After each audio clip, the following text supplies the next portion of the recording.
And good evening to all the community members and our candidates and students joining us tonight. Welcome to the City of Chino Hills Council Candidates Forum, brought to you, of course, by the Chino Valley Chamber of Commerce. The purpose of this forum is to allow voters an opportunity to learn more about the candidates running for Chino Hills City Council, rather. It is our goal that the information provided this evening will assist voters in making more informed decisions as they cast their votes. And as Zeb mentioned, my name is Heather Parsons. I am proud to represent Chaffey College on the Chino Valley Board of Directors. We also have Julia Cabrera, who is our Community Engagement Director of the Chino Valley Chamber of Commerce, who will be serving as our timekeeper this evening. The format for this evening includes a 2-minute opening statement from each candidate, a question and answer session, and a 2-minute closing statement. The opening statements can be 2 minutes or less. Our timekeeper, Julia, will keep the candidates informed of the time remaining via the blue, green, yellow, and red cards. The blue card means we have 60 seconds remaining. The green card means 30 seconds remaining. Yellow card, 10 seconds remaining. And the red card means to stop, please. If you are in the middle of a sentence, you, of course, may finish your sentence. And we're ready to get started. Thank you, Julia. This year, we have 3 candidates running for City Council, all of whom were able to join us this evening. The candidates were randomly assigned seats prior to the start of this forum. The candidates for Chino Hills City Council are from District 3, Mr. Art Bennett, Mr. Jim Gallagher, and Mr. Tyler Shields. Welcome, gentlemen. We're so pleased to have you with us this evening. Let's get started with our opening statements. When you give your opening statement, please be limited to 2 minutes. And we're going to start tonight with Mr. Art Bennett. Your opening statement, please, sir. All right. Thank you very much. Good evening. I'm Art Bennett, the current Vice Mayor of Chino Hills. It's been my honor to have served you for 16 years on the City Council and to have been your mayor 3 times. I have lived in the Chino Hills for over 33 years with my wife of 57 years, Nikki, and we have 2 sons, 6 grandchildren, and 3 great-grandchildren. We moved to Village Oaks in District Number 3 in 2000, 24 and a half years ago, when we became legal guardians for 2 of our grandsons, ages 1 and 3 at the time. By that time, I had already been volunteering for 7 years. In 1993, I was selected as a member of the 35-person City General Plan Advisory Committee. This led me to apply for and get appointed to the City of Chino Hills Planning Commission in 1994. Where I served for 14 years, helping with the oversight of the development of our fantastic city. After all those years helping to set Chino Hills on the right path, I decided to run for council in 2008. I have a proven record of my service and contributions to the well-planned, fiscally stable city of Chino Hills, which is known for its safety and quality of life enjoyed by our residents and community. Our Chino Hills deputies and firefighters have endorsed me because I have worked to ensure that they have the tools they need to protect and serve. The upcoming construction of our city's 4th fire station will improve public safety in District 3. I believe that this hands-on experience makes me the most qualified candidate in this election to continue serving as a council member representing you. Thank you. Thank you, Mr. Bennett. Next, we will hear from Mr. Jim Gallagher. Your opening statement, please. Thank you, Heather. I'm a retired aerospace worker. I have experience in human resources. I have spent 31 plus years in this community advocating and working to improve it. I have a bachelor's degree from Cal State Fullerton in sociology psychology, a master's degree in business administration from the University of Redlands, and a professional human resource certification. My wife and I, she's a retired speech language pathologist, served also on the Citizens General Plan Advisory Panel. That's where we first met Art, in fact, after the city was chartered. We were activists with the Green Valley Neighborhood Group also that challenged a huge proposed residential development in our community, and we worked with the city to reimagine it and preserve a natural ridge. We were active in the Chino Hills Measure U ballot initiative, and we encouraged new parks, open space, and neighborhood improvements. And this was back in the early 90s. Since then, I've co-founded the Save the Trace Romanos Ranch Group, which protects 2,445 acres of open space between Chino Hills, Industry, and Diamond Bar. I've also supported Hope for the Hills Group, which took down the towers. It concerned parents and residents of the Chino Valley Unified School District because we do care about our kids. The dog park for Chino Hills because we care about our pets. I'm a current ambassador and recent 6-year member of the board of directors for the Chino Valley Chamber of Commerce. I'm also a member of the California Alliance for Retired Americans, and I belong to the Chino Hills 55 Plus Club. I'm also a board member representing CASH, which is a nonprofit group for Asian Americans in our community. Why am I running? I'm running to give voice to the voiceless.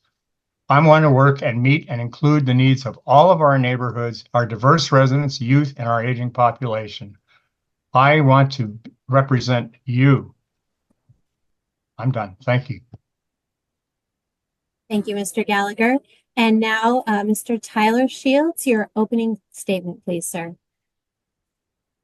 Hello, my name is Tyler Francis Shields. I am a longtime resident of Chino Hills, as well as a student and alumni of Chino Hills High School and alumni where I received my master's degree from Azusa Pacific University.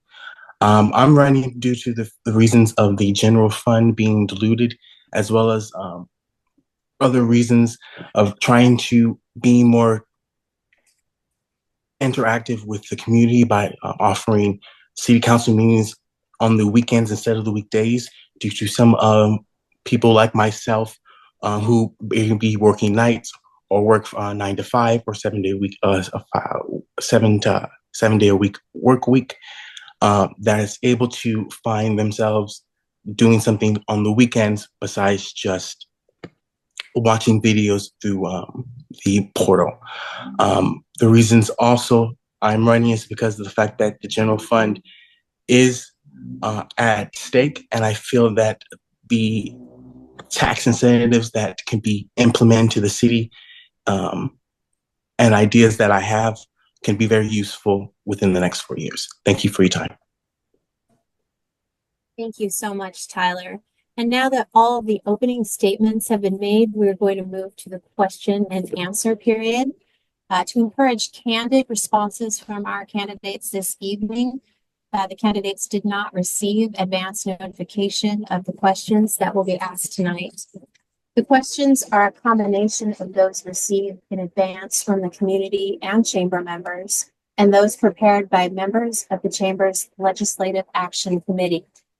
Candidates, you will have 60 seconds to answer each of the questions. As we did earlier, please pay attention to the colored cards to help you stay on track. And again, Julia will be assisting you with this. And let's begin with our first question directed to Mr. R. Bennett. Mr. Bennett, as a council member, what is your vision and priorities over the next 4 years? Okay. Basically, we have a few troubling issues within the city council's budget. We have the landscaping and lighting deficit that is a subsidy each year, which is going to continue to grow to approximately $5 million within the next couple of years. So that is one major issue that is of fiscal impact and concern to the city. We are looking at other revenue sources to see if there's some way to augment the money that's coming in so that we can lessen that subsidy for landscaping and lighting. We have several other projects that we're trying to complete. We have the completion or working on the fire station at Pipeline and Soco Canyon, which will definitely benefit the residents of District 3. It will make things safer for them with a quicker response time. And there are tons of issues that continue to go on that have, there's always going to be issues within the city that we can fine tune and make things a better place to live. Thank you, Mr. Bennett. Now the same question to you, Mr. Jim Gallagher. As a council member, what is your vision and priorities over the next 4 years? I agree with Art Bennett when it comes to the lighting and landscaping issue. He's absolutely right. that this deficit's going to continue to grow unless we do something about it. I do remember, in fact, when Art Bennett was last mayor in this city during the last candidate forum, he promised at that time that he was going to do something about it. And frankly, it continues to grow. It concerns me because our general fund is being depleted. So as council member, I do plan on digging into it and doing something. The other thing that concerns me is housing and rents in this city are too high for young residents to get a start. I think we need to sit down with the developers, sit down with the corporate landholders, and talk to them man on man, one on one about reducing these rates or at least managing these rates so young families can get a start. So that is one of the largest issues that I want to tackle when I'm elected. Thank you.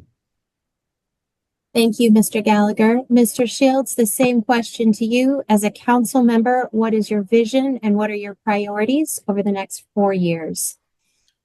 Implementing smart technology into our city by using green innovation, such as windmills, as solar panels that we see in our Chino Valley school districts, like in District 3 Oak Ridge Elementary School, my alma mater.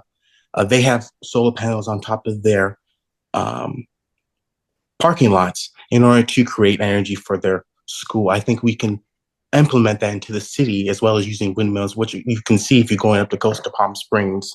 And I've noticed over the past years that we have gotten way major wind that's coming through the hills. And I feel like that is an opportunity to use green energy for us to save energy and save money within our taxpayers and the people who deserve lower taxes with those implementations. Thank you for your time. Thank you, Mr. Shields. We'll move to our next question. Mr. Gallagher, we'll start with you this time. What specific issue or issues have motivated you to run? Specifically, I am seeing our city growing. It's getting more diverse all the time. We are a multicultural city now. We are not just homogenous, in our makeup. I think all residents do deserve to be represented. As I mentioned earlier, I'm very active with CASH, the Chinese American Association of Chino Hills. I'm also very involved with many other groups, the senior group, for example, who I feel is a growing population and needs some representation. That's what sort of motivated me. Talking with residents door to door, I'm finding that their biggest concerns, again, are the rent and the housing prices, as well as these open box stores that we are not filling up. They're laying empty, like Toys R Us, for example. And I think that something needs to get done about it. And that's what's motivating me to run in this current election. Thank you. Thank you, Jim. Same question to you, Mr. Tyler Shields. What specific issue or issues have motivated you to run?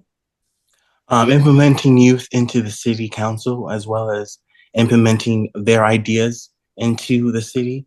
I've talked to, of course, my local constituents as well, and youth constituents, and seeing that this community center is just not enough.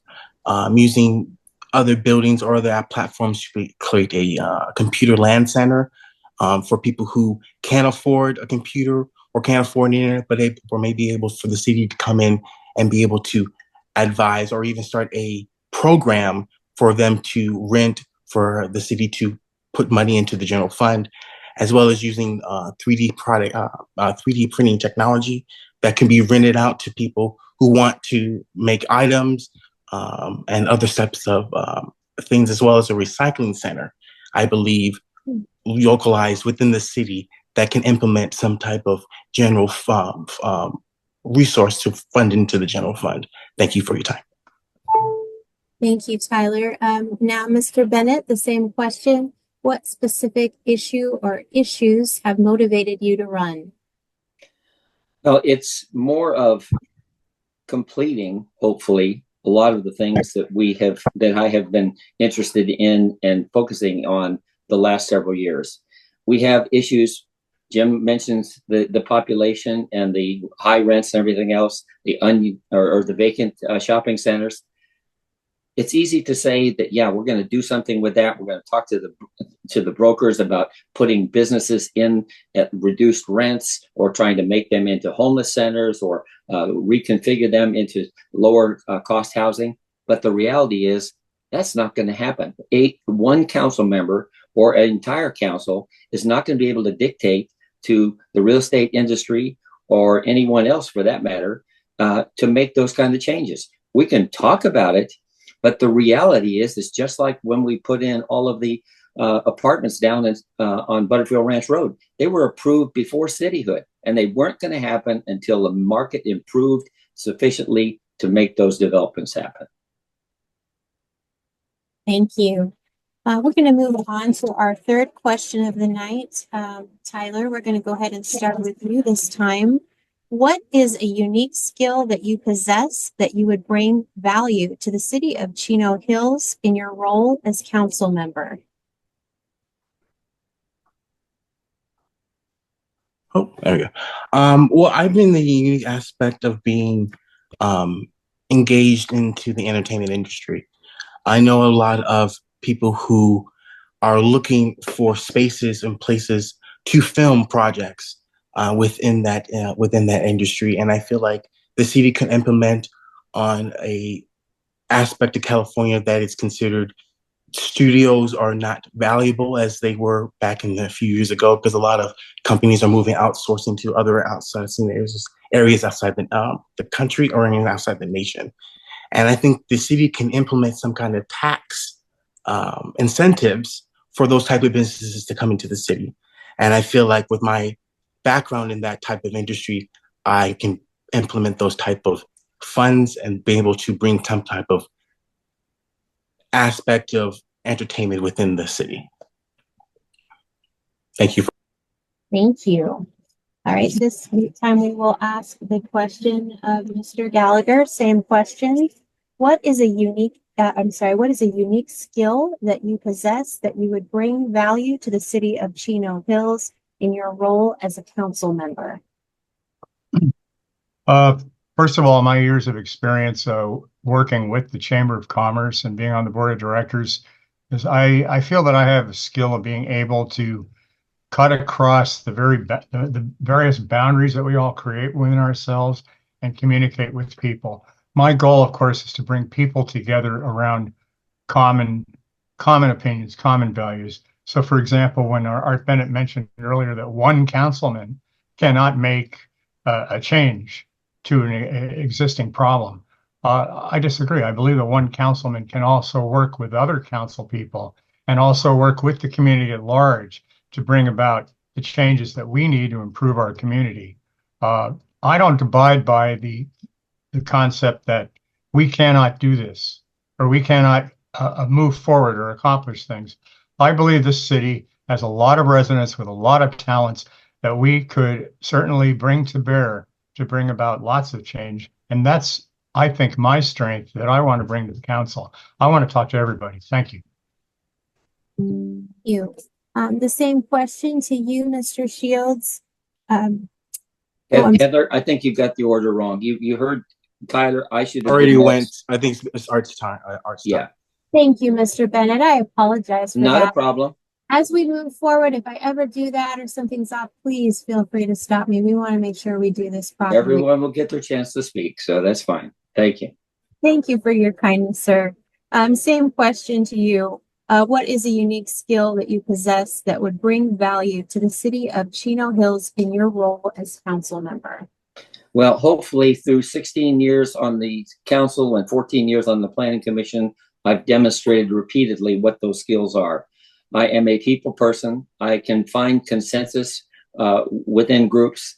I represent not just the city or the people within District 3, but the attitude is that we represent everyone within the city of Chino Hills. To Jim's point, I was misunderstood in what I was saying about one council member. I'm saying that when you're out speaking to people and you're telling them that you're going to do this, you have to remember that you have to get consensus with the other council members. You are only one of 5 votes. Now, if you can get consensus and you can all go the same way, then you're going to have whatever issues there. And yeah, we shouldn't say no, but there are some things that we have our restrictions and our limitations to. So we want to, my skill set is 30 years of experience. And then I might also add that I can relate very well to the senior citizens because I are one. Thank you. We're going to move on to the next question now. Mr. Gallagher, we're going to start with you this time, sir. The Chino Valley Chamber offers a leadership collaborative program to connect leaders and enhance leadership across the community. What are some traits you possess as a leader that make you an ideal candidate for city council? I do believe that the leader is actually a follower. A leader should, first of all, be considered a servant of the people that support him or her. Good leadership skills involve the ability to manage projects, the ability to communicate with people, the ability to capture, as Art just put it, consensus. I absolutely agree with that comment. And to build a team based on the right skills that the team members possess. Leadership does not dictate to the people, but leadership helps to bring people together and bring together the right resources to make things happen. And so that's why I believe I'm fully capable of leading and being on the Chino Hills City Council and applying those skills. Thank you. Thank you. Mr. Tyler Shields, the same question to you, sir. The Chino Valley Chamber offers a leadership collaborative program to connect leaders and enhance leadership across the community. What are some traits you possess as a leader that make you an ideal candidate for city council? Active listening and understanding the importance of listening to the needs and concepts of ideas of the community and from the community. Forward thinking and being visionary, being someone who has a vision and set forthing their vision towards making a better community for themselves and for the people they live around with.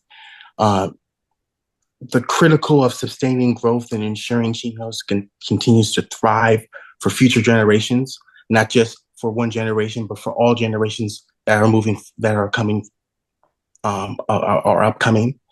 And problem solving and being able to think outside the box is something that I feel like is a much needed thing that needs to be implemented into being a city council member, as well as being someone in the within the city. Thank you for your time. Thank you. Mr. Bennett, the same question for you, sir. The Chino Valley Chamber offers a leadership collaborative program to connect leaders and enhance leadership across the community. What are some traits you possess as a leader that make you an ideal candidate for city council? Well, when you say the Chino Valley program is very, very good, it just so happens that back in 2020 during COVID, I was the chairman of the board for the Chino Valley Chamber of Commerce. That same year, I was the mayor of Chino Hills, trying to usher us through and deal with the effects of COVID on business closures.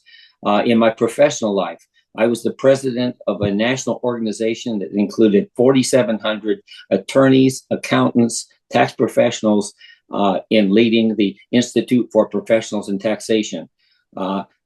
I've had many, many leadership positions. I was a federal grand jury foreman at one point in time. So obviously someone is recognizing that I have some leadership qualities and ability to talk with people, bring people together, and drill down on issues and find resolution to those things. Thank you. Thank you. Mr. Bennett, we're going to go ahead and start with you on question number 5. Okay.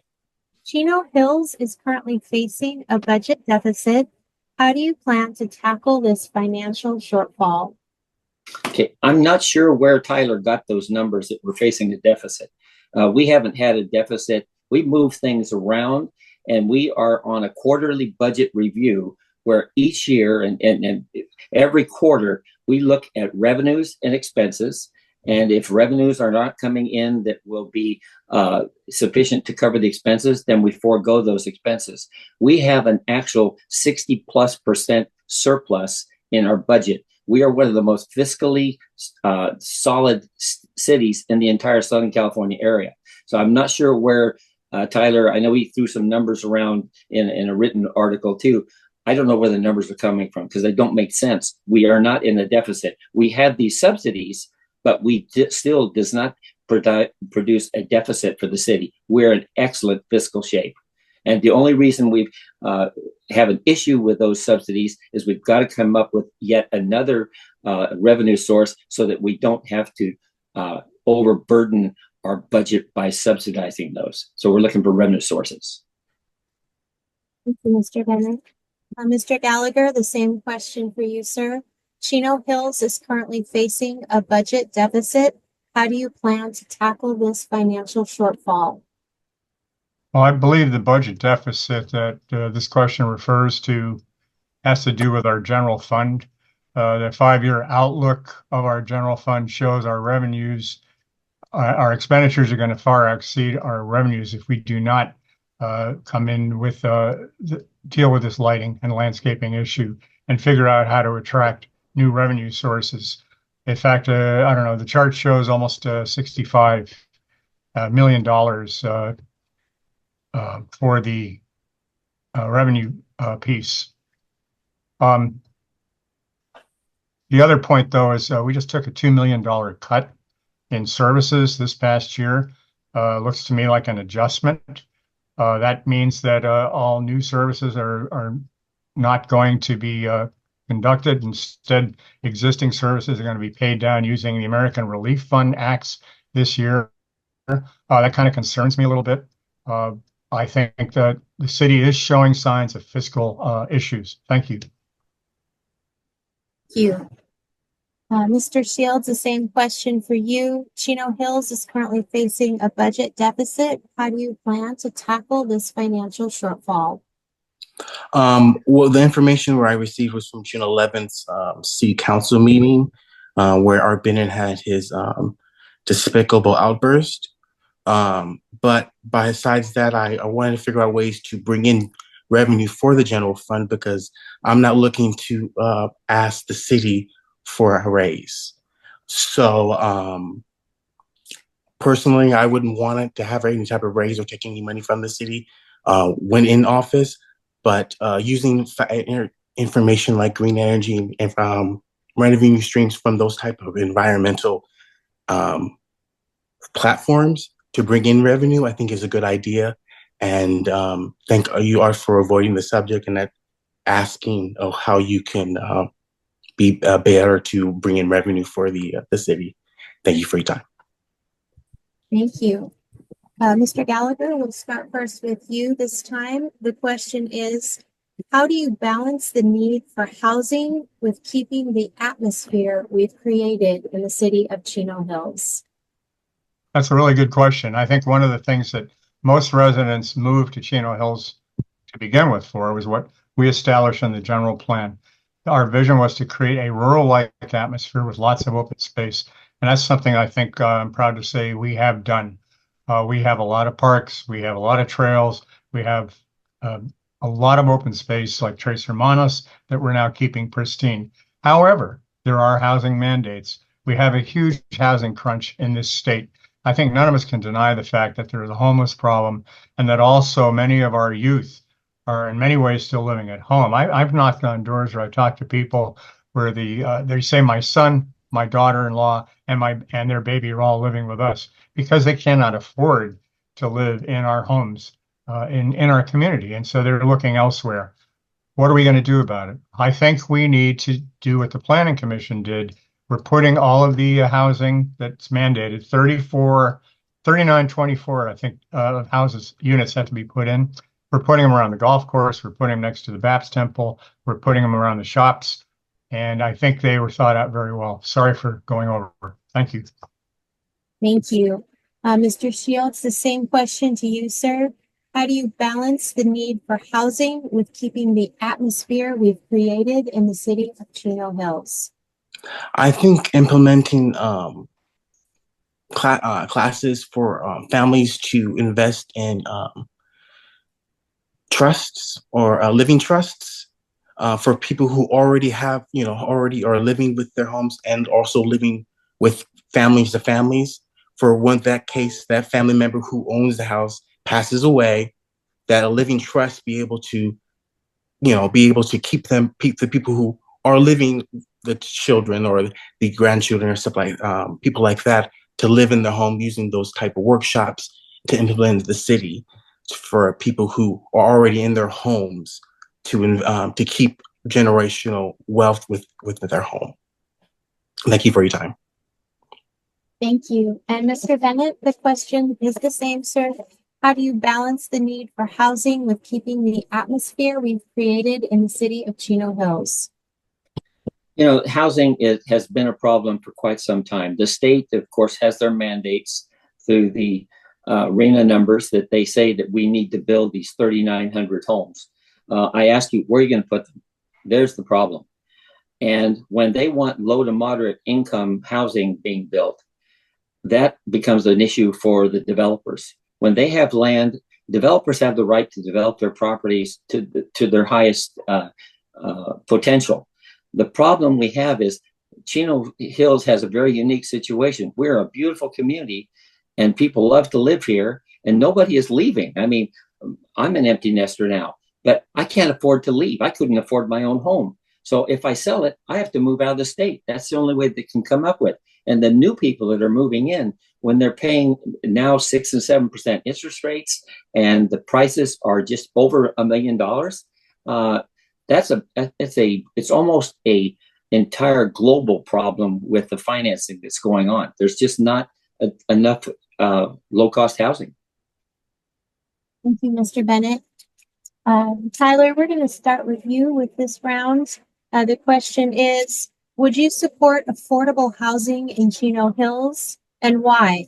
What role does the city play in it?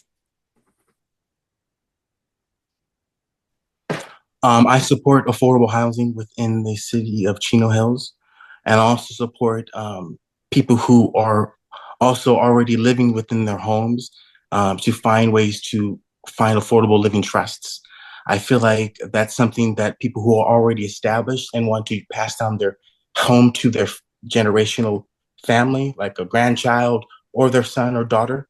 I think implementing those types of environment, those maybe even implementing some type of program where people who already are established in their homes be able to invest in, or the city to invest with them for having them being able to afford a living trust. Thank you. Thank you. Mr. Bennett, the same question to you, sir. Would you support affordable housing in Chino Hills and why? What role does the city play in it? Well, as I mentioned a little bit in my last comment, affordable housing is an issue that the state, because of our lack of affordable housing, is trying to push onto city governments, take away our rights and ability to zone properties the way that we believe that they need to be zoned. But affordable housing is a misnomer. What level is affordable housing? We have the highest median income in the entire San Bernardino County. So you can't put affordable housing with people that can't qualify it because they make too much money. So it's a real dichotomy here that you want affordable housing. What about apartments? I mean, a one-bedroom apartment in this city is like $3,000 a month. The city, unfortunately, is not affordable, period, for many, many people. That's kind of good news, bad news. It's good news for the people that are already here and enjoying lower rents and high property values, but it makes it almost impossible for new people to come in and be able to afford to live here. And I don't know how you really fix that. Thank you, sir. Mr. Gallagher, the same question to you. Would you support affordable housing in Chino Hills and why? What role does the city play in it? I like to call it fairly priced housing. Affordable housing, I think, sometimes has a negative context for some people. I think we all know what it means. What it means is that people can actually live in the city. And just to correct my perception, what Art Bennett just said, a lot of people are moving out. Young people are moving out of this city. This concerns me. They are moving to other communities in San Bernardino County or even to Texas and elsewhere, where their parents and their grandparents can't even enjoy, enjoy their raising their grandchildren. So right now, our regional housing numbers it was 3729, if I recall, and about 2,000 of those units have to be very low income and low income. I believe those are the kind of units that can serve our young population. They are there. They don't make that much money. They're working multiple jobs to get ahead. Some of them are going to school.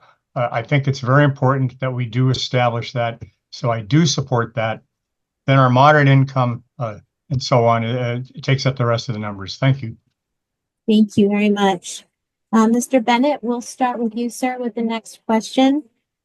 How do you plan to address concerns about traffic, infrastructure, and parking in the city of Chino Hills? There has always been a traffic problem. We are kind of a pass-through city. When development started happening in Eastville and Norco to our east, and there's not that many ways to get towards Orange County or Los Angeles. Most people want to try and avoid the 91 freeway because it is crazy congested. They want to avoid the 60 freeway. So where does traffic go? It comes through Grand Avenue, over through Diamond Bar, and then connects with the 57 or the 60 freeway. We have been looking at the extension of Pine Avenue for quite some time. So we're trying to work something out there with the city of Chino. Right now, as you know, it does not connect to the east, but that may be a dual-edged sword, because if it connects, then we're going to have that many more people that are coming on and getting onto the southbound 71. And now they're changing the northbound 71 with that big flyover off the 91, but nothing is being addressed to go west in the mornings on the 91. So we have a regional traffic issue that we need federal money for to try and alleviate that. Thank you, sir. Mr. Gallagher, the same question for you. How do you plan to address concerns about traffic, infrastructure, and parking in the city of Chino Hills? So first of all, why are we a pass-through city? I think Chino Hills has grown to the point where it has to stop being a pass-through city. We need to establish some industry and some businesses here in this community where people want to work where they live. And then instead of going to Orange County, LA County, or further east into San Bernardino County. That's one answer to that question. Parking is still, to me, an issue. I don't think that we establish enough parking units. Every time we build condominium units or housing units, we're following a formula, and it appears that the parking never seems to be enough. I'd like to look into that as council member and figure out how do we stretch that a little bit. And if it takes the voice of more than one councilman, then of course I'm going to work on the other council people to also get on board, because some of the parking that I see isn't right. Infrastructure, we do need wireless. Just like what Tyler said, we need a good communication system in this city. Let's have broad-based wireless for all. Thank you. Thank you. Mr. Shields, same question to you, please. How do you plan to address concerns about traffic, infrastructure, and parking in the city of Chino Hills? I feel like we need to implement more influence in public transportation, and not just just a bus coming back and forth, but implementing some kind of maybe like a time frame trolley that can connect the city to Pomona Transit Center for people who probably have to commute to Los Angeles and rather try to commute to Los Angeles using public Pomona Transit Center to get to Union Station, like I used to do when I used to work in Burbank. I used to commute, and I used to always think, why doesn't Chino have like a connection from the Chino Hills to Pomona Transit Center that can ease the people who are commuting to Los Angeles? Because a lot of people who live in Chino Hills are commuting to Los Angeles. Other ways for them to implement using Union Station, which is ready and able to take that capacity off our hands, as well as using basically having safer type of environments for people who do any type of bike um, transportation as well. Thank you for your time. Thank you, sir. Right, we're going to move to the next question now. Mr. Gallagher, we'll start with you this time, sir. Trace Hermanos has been a big issue in Chino Hills. What is your opinion on Trace Hermanos, and what do you see for its future? Whoops. Trace Hermanos, as I mentioned earlier, is that vast space between Diamond Bar and Chino Hills. It's beautiful. It's 2,445 acres of land, which is shared by City of Industry, Diamond Bar, and resides also within Diamond Bar and Chino Hills zones. What I'm encouraged to see, since we started sounding the alarm that Trace Hermanos was going to be developed years ago, and also a solar farm was going to go on, and I might add, what I'm pleased to see now are the three cities have pulled together on a very active consortium where they meet every 2 months. They have representatives from each city.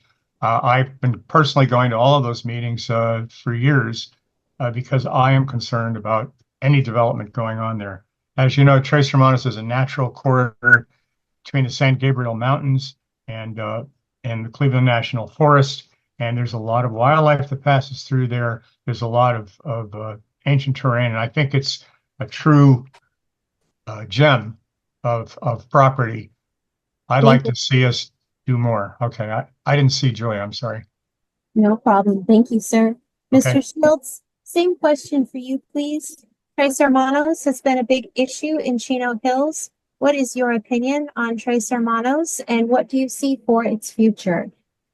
I see the investment of trying to find people who like to use the location for filming, the location for solar panel wind farms as well, and using that land as a way for us to talk about how we can use the natural environment to sustain our future instead of developing on the land. I think it's something that we should respect, but also look at the fact that we can cultivate it in many other different ways and use its land as not for development, but for financial gain and the world of entertainment. Thank you for your time. Thank you, sir. Mr. Bennett, the same question for you, please. Trace Hermanos has been a big issue in Chino Hills. What is your opinion on Trace Hermanos, and what do you see for its future? At this point in time, I think once people have had an opportunity, we're actually having tours of the Trace Hermanos.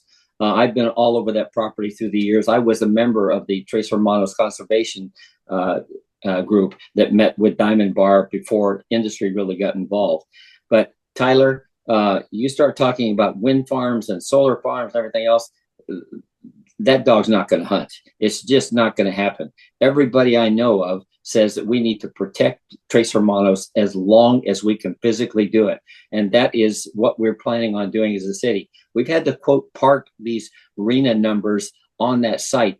But to my knowledge, there is no one on this council that will ever approve development of that property. We want to keep it as pristine as possible. You go on that property and it's like stepping back 150 years in history when you get further south on it, down towards the old Firestone Boy Scout reservation. It's a beautiful property and it should be preserved for all of our future generations. Thank you, sir. Tyler, we're going to go ahead and start with you this time, please. The Lighting and Landscape Fund is running a deficit of $3.1 million this year and a cumulative deficit of over $18 million over the next 5 years. Would you approve of a ballot measure to raise the sales tax in Chino Hills, or do you have another solution?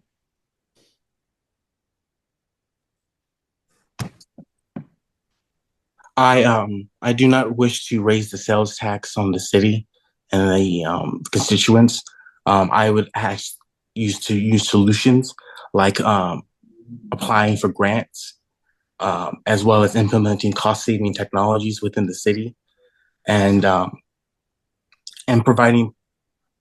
exploring the public-private partnership with businesses and organizations that could sponsor or retain certain public spaces in exchange for advertising, recognition. This could help offset some of the maintenance costs, especially in high visible areas. Thank you for your time. Thank you, sir. Mr. Bennett, the same question to you. The Lighting and Landscape Fund is running a deficit of $3.1 million this year and a cumulative deficit of over $18 million over the next 5 years. Would you approve of a ballot measure to raise the sales tax in Chino Hills, or do you have another solution? We are looking for any and all solutions that will take care of this problem. The Landscaping and Lighting District is one of the most unequitable or inequitable issues that we have within the city. Everybody loves our open parkways with our landscaping and lighting and everything, but not everybody and all residents in the city of Chino Hills pay into that. That's why it's going and having a deficit, and we're having to subsidize it with general fund out of the city. We're looking for other ways to finance this so that we don't have to go in and say, okay, if you're not paying anything right now, we're going to figure out a formula. And if you're not paying some now, you're going to pay some later. Sales tax is a way to take care of it and make the deficit go away. The sales tax comes in, it generates a lot of money. We can actually set up the funding of the landscaping and lighting through general fund money that is accumulated by the sales tax. So it's either a sales tax, which, by the way, we're the lowest in the West End, or coming up with some other revenue source that we haven't been able to identify. Thank you, sir. Mr. Gallagher, the same question for you. The Lighting and Landscape Fund is running a deficit of $3.1 million this year and a cumulative deficit of over $18 million over the next 5 years. Would you approve of a ballot measure to raise the sales tax in Chino Hills, or do you have another solution? I absolutely agree. This has been a serious problem. The two districts that do not pay into it were promised at cityhood, when the city chartered, that they would not have to pay, as far as I know. As a result, that's why we have a deficit. The city, though, has come up with some creative solutions, which I think we have yet to exhaust. Some of the solutions were to bring in more drought-friendly plants, for example, to go to recycled water, for example, which reduces some of those costs. So the other solutions was they bought 15 light standards and replaced them with LED lights, which also has reduced some of the lighting costs. I think we could probably do a lot more of that. I think there's possibly even some grants that could be explored out there, but I do not want to preclude the fact that when I asked residents in Los Serranos, for example, if they would be willing to pay to get the kind of street lighting and parks in their community, they said yes. Thank you, sir. Mr. Bennett, we will start with you with this question, please. Chino Hills deputies have recently been issued body cameras. Do you support this, and why? Absolutely support it. I was actually at the press conference where Sheriff Shannon Dykes was at City Hall along with Representative Young Kim, where they were doing a press release showing that the type of body cameras that are being issued, the $1.5 million that Young Kim put into helping purchase those things. Our deputies need tools that can help them fight a lot of erroneous claims when people are being arrested. Some people do some very, very bad things to those deputies. And then the deputies end up, it seems like they're always guilty before proven innocent when they are trying to do their duty. And so the body cameras are another tool, just like the license plate readers that we spent over $1 million for as a city to help the deputies be able to track down stolen cars and crooks coming through every entry point into the city. So big fan of those. It's a tool that our deputies need for their safety. Thank you, sir. Mr. Gallagher, the question for you, the same. Chino Hills deputies have recently been issued body cameras. Do you support this, and why? I'm glad they finally have been issued body cameras. I was distressed for some time when the previous sheriffs had indicated that they felt that body cams were too expensive to operate.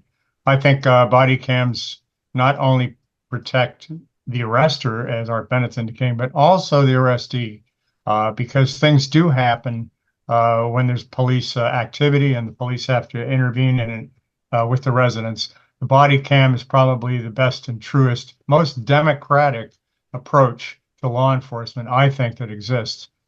So I'm all in favor of it. I think I'm in favor of any more tools that also create a more transparent environment between our policing agencies and our citizens, because we want to build trust and not break down trust between those agencies. So thank you. Thank you. Mr. Shields, the same question for you, please. Chino Hills deputies have recently been issued body cameras. Do you support this and why? Yes, and to increase transparency, I do support it. Accountability for protection for officers and the citizens as well. But I also feel like we need to implement more for any blind spots. Blind spots that could be they could be misleading. Blind spots that a lawyer could take on a case from a citizen who Art Bennett says that could be frivolous or a frivolous lawsuit. They could depend on a blind spot and having to on the accountability of he said, she said. So I feel like more cams should be implemented to implement those blind spots where certain areas may not be seen. High light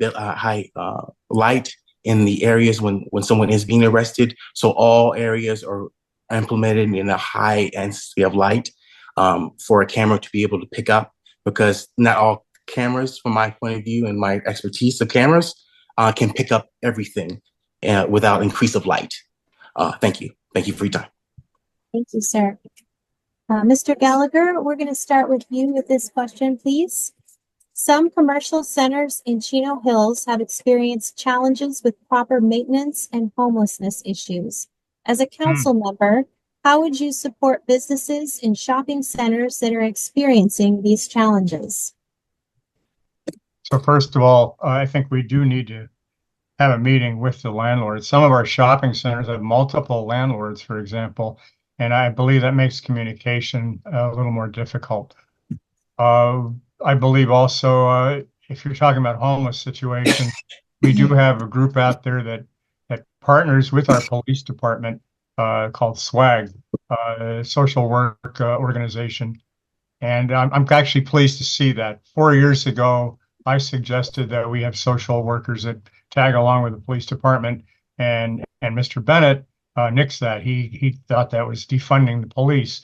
I disagree. I think that having these partner organizations work with the police to help intervene on behalf of the homeless and not arrest them, but rather get them the help that they need, whether it's housing, whether it's the drug rehabilitation, or so on, then I think that's a good thing. As for the shopping center conditions, we do have to deal with the landlords to get those shopping centers back in shape, which includes rents. We need to talk to them about their high rents. Thank you. Thank you. Mr. Shields, same question we'll ask of you, please. Some commercial centers in Chino Hills have experienced challenges with proper maintenance and homelessness issues. As a council member, how would you support businesses in shopping centers that are experiencing these challenges?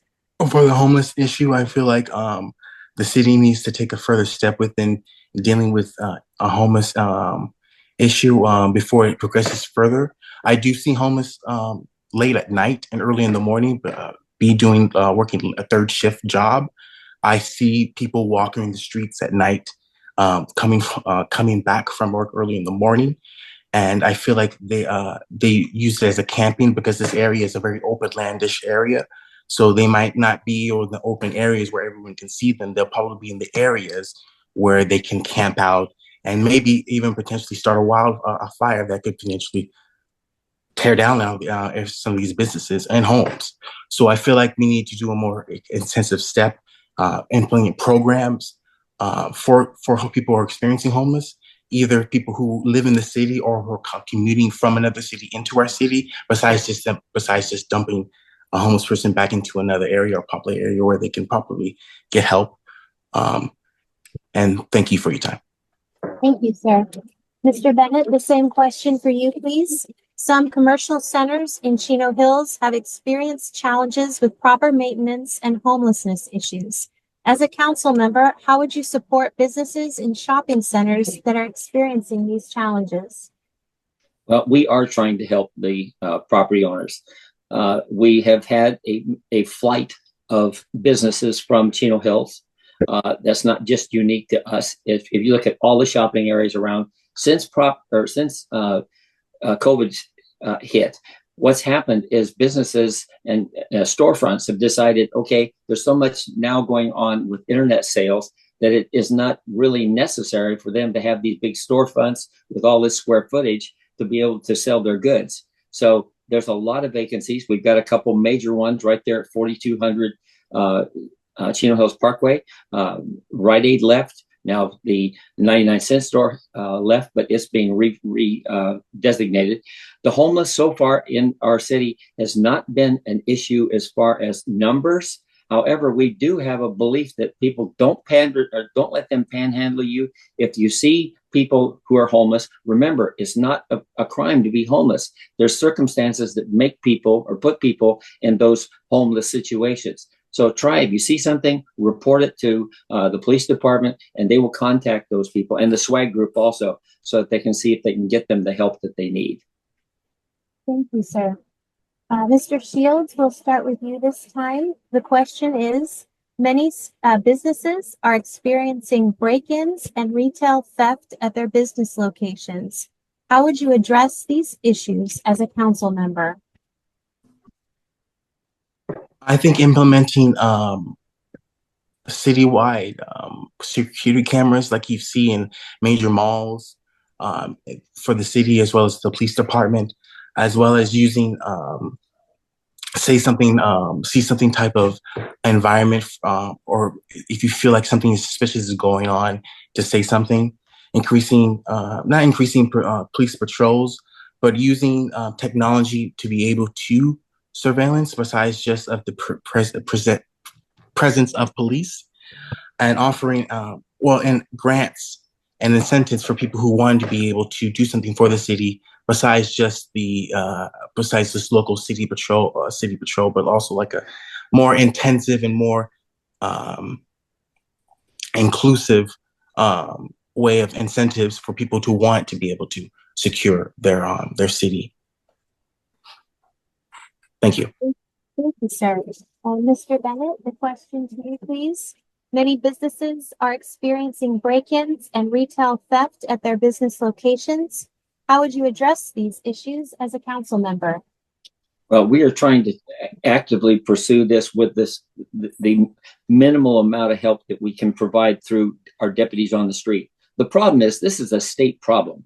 The state went light on crime with Proposition 47 several years ago. We have a ballot issue this year, Proposition 36, which is trying to take the felonies that they made misdemeanors by Prop 47 and put some teeth back in it. When you have store owners that have, and businesses that have in-house theft prevention officers, and they're told if people come in and decide they're going to fill their arms with goods and everything, do not touch them. For your safety, for the business's safety, let them walk out the door. Now, what kind of environment is that? So they are trying to do what they can, but why are overall costs going up? It's because people just feel that they can come in and steal whatever they want, and there's no repercussion. And so we need to get that cured at the state level. We need to start getting tougher on crime. Our deputies can only do so much. Thank you, sir. Mr. Gallagher, the same question for you. Many businesses are experiencing break-ins and retail theft at their business locations. How would you address these issues as a council member? So I read the crime report each week in the Chino Valley Champion, and I'm not seeing as many. I'm not saying there isn't going on, but I'm not seeing as many retail thefts and break-ins in our businesses that Chino is reporting or Los Angeles is reporting. That's not to say it isn't happening. Maybe it just isn't making it to the crime report. But I do think forming almost like a neighborhood watch for the business owners. I think the chamber could actually play a role in that, where we could sit down and create safety groups to keep an eye on each other's businesses in some of our malls. I know that sounds like a tall order sometimes to a small businessman or a businesswoman who's running a small store, but we need to do something and be proactive rather than reactive. I'd say at this time, though, our sheriff's department here is doing an excellent job. I salute them because I do see that they are keeping retail thefts at least at a minimum if it's happening, and it's not as happening as badly as I think in the other communities. So, neighborhood watch. Thank you. Thank you, sir. Mr. Bennett, we'll start with you on this round. The question is, how much do you prioritize attracting and growing businesses? What ideas or plans do you have to attract and grow businesses in Chino Hills?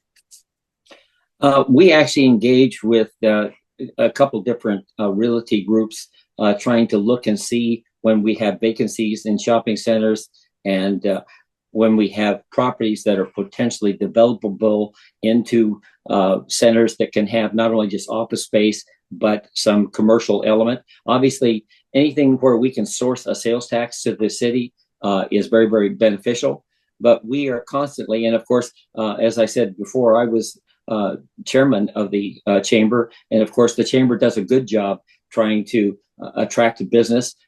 Every time I would go out to a ribbon cutting and we talk about, attracting business is one thing, but that business retention is the other part. So not only do we need to get business into the city, but we need to try and protect them, have their backside, encourage people to shop Chino Hills first, so that we can try and support those businesses, because so many of them are mom and pop businesses that were just a life's dream of opening a store, and then nobody comes. So, and that's part of the overall economy and the COVID-19 aftermath. Thank you, sir. Mr. Gallagher, the same question for you, please. How much do you prioritize attracting and growing businesses? What ideas or plans do you have to attract and grow businesses in Chino Hills? So thank you. Today's business model, when it comes to mortar stores, is kind of like an attraction, creating a destination center that people want to come to. Therefore, we need to attract the kind of businesses that are going to attract youth with a discretionary income, as well as middle age and seniors. We have these huge boxes in this city where, as mentioned earlier, Rite Aid, 99-cent store, Toys R Us, where the businesses have gone out of town, gone out of business, and they leave us an empty box. I propose that we create destination centers out of those boxes.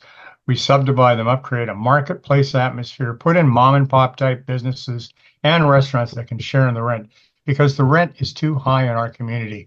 A lot of our business people have left because they've complained they couldn't keep up with the rent that the landlords for the shopping centers are yielding. Also, mixed use helps. I think we need to create more mixed use where, in fact, businesses and residents are living together side by side. That will help. Thank you. Thank you, sir. Mr. Shields, the same question for you, please. How much do you prioritize attracting and growing businesses? What ideas or plans do you have to attract and grow business in Chino Hills? I believe that the boxes that everyone was referred to, like Toys R Us, could easily be used for rental spaces for people who want to film, or production companies who are looking to film projects, because, like I said, people who are in that type of industry are looking to film anywhere. And those type of big spaces could be used to rent out to places who are not looking to go to Las Vegas or go out to Texas to film. They're looking to film in California, specifically an hour away from Los Angeles. So I feel like those incentives could be linked into the city to speak out to people who are production companies who are looking for spaces. I also think that the incentives of using grants to reach out to already established businesses and basically being able to communicate more with their strengths and what we have as a city is space, and utilizing technology, companies to come in for our space instead of using warehouses. Thank you. Thank you. Thank you. Mr. Gallagher, we'll start with you this time, please, sir.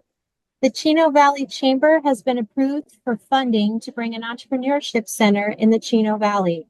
How important is this for the city, and how much of a priority will you place on the center as a council member? How do you envision working with the entrepreneurship center? Fantastic. We're all excited about this entrepreneurship center. And many thanks, of course, to Congresswoman Norma Torres for helping to make that happen and contributing the funds. Now, it's no secret that it's being located in Chino. Nonetheless, we know it's here to serve the whole Chino Valley, and I'm kind of excited about that. I see not only new business people coming in to learn how to be better, how to take their ideas and turn them into business ideas, but I also see young people, especially thriving with the opportunities that the Chamber and the City of Chino is offering. So I think Chino Hills needs to wholeheartedly support this. I think we should be promoting it at the council level, promoting it even in our recreation centers and in our schools to try to attract people who want to become entrepreneurs and want to take their ideas and bring them to fruition in the city. Thank you. Thank you, sir. Mr. Shields, same question for you, please. Didn't he already have it? No? No, I didn't speak. Okay. No, but I missed it. All I'm right. glad you're keeping me on task, sir. That's all right. I'm sitting there thinking ahead. I'm sorry. You got to watch me. Mr. Shields, the same question for you, please. I feel like we need to implement this into entrepreneurship within high school and middle school students as well, because I feel like Yellow Youthful and youth have a lot of innovative ideas that I probably haven't even thought of, and as well as art and gym for businesses as well, specifically in technology. I feel like we should go out and go forth to those type of to high schools and middle school students who are eager to start a business and might start a business is actually a good idea, and developing that within the city. I think that's something that we definitely need to implement once the center is active and running. Thank you. Mr. Bennett, the same question for you, please, sir. The Chino Valley Chamber has been approved for funding to bring an entrepreneurship center in the Chino Valley. How important is this for the city, and how much of a priority will you place on the center as a council member? How do you envision working with the entrepreneurship center? Well, again, as Jim was saying, although it's going to be in Chino, the reality is we need to encourage, especially the young children out there. The school district did this in conjunction with the Valley, coming up with a program to where they were trying to have kids come together, encourage them to put together a business plan, a product, and teach that entrepreneurial spirit. If nothing else, just cultivate it. But it's very important. Anything we can do that can attract people and give them the tools that they need to really seriously think about going into business for themselves, because there's a lot of pitfalls, but not all of them are things that are insurmountable. So if they go in wide-eyed and with proper planning and everything, it will make a big difference in how successful they can be. And of course, if they can be successful, then it carries over to the city, and it just can grow and grow and grow. And I tell kids these days that the jobs that they'll end up having later in life probably don't even exist today, because things have changed and are changing on a daily basis. Thank you, sir. The next question, Mr. Shields, we'll start with you. The Inland Empire appears to be in great economic position for future prosperity. What do you see as a great economic opportunity for the city? How will you ensure we are taking advantage of these opportunities while maintaining a high quality of life? Technology. I see companies like SpaceX who are looking towards going to the stars. I'm a big Trekkie, so seeing that in my lifetime is possible. And I feel like that type of technology within space could be implemented because of the fact that we live in an open area space, a space that maybe ports could be implemented. I know that Las Vegas is already thinking about it because the fact that I believe one of the council members or the mayor is already looking forward to having spaceports going up to the moon, or even having some technology company that looks up to going up first to space just for a little bit and come back in an area where it's land upon land upon land, which Chino Hills has, the hills, and could implement those type of technology companies to be innovative within our city. And I feel like that's something we should look forward to, is space in general and the space frontier. Thank you, sir. Mr. Bennett, same question for you, please. The Inland Empire appears to be in a great economic position for future prosperity. What do you see as a great economic opportunity for the city? How will you ensure we are taking advantage of these opportunities while maintaining a high quality of life? Well, one resource that we have that is working for us to identify opportunities is Supervisor Kurt Hagman. He, of course, was a former mayor here in Chino Hills, a former assemblyman. He was the chairman of the board out there. He is very much into technology and very much into business attraction, and they're coming up with some fantastic ideas in the entire Inland Empire. One restriction that unfortunately Chino Hills has is there's just not that much land that's developable to go ahead and put in new businesses. And then, the talk that both Tyler and Jim talk about, these shopping centers that have vacant space and going in and basically wanting to reconfigure them, that all sounds good. But, I'm a real strong believer in developers' rights and business owners' rights. And you're not going to be able to just go in there and tell them, yeah, you need to put people in here at lower rents. They're going to do what they're going to do. They have business models, then they have mortgages and loans out on these properties. So there's only so much we can do. I would never suggest that we force people to try and do things, but to work cooperatively and try and enhance and develop things where possible. Thank you, sir. Mr. Gallagher, same question, please. The Inland Empire appears to be in great economic position for future prosperity. What do you see as a great economic opportunity for the city? How will you ensure that we are taking advantage of these opportunities while maintaining a high quality of life? I think there's plenty of opportunities for green energy in this county. And I think there's plenty of opportunities for companies that support that new green energy standard. There's a lot of jobs. There's a lot of technology in those areas that I think people have the know-how for. Our educational level in this community is managerial, professional. Primarily, most people have master's degrees. I think we have a lot of intelligence in the residents and also in our business community, where we could come up with great technology to help support that. I think one of our biggest issues are warehouses and trucks, for example, that come through our community that contribute to air quality issues.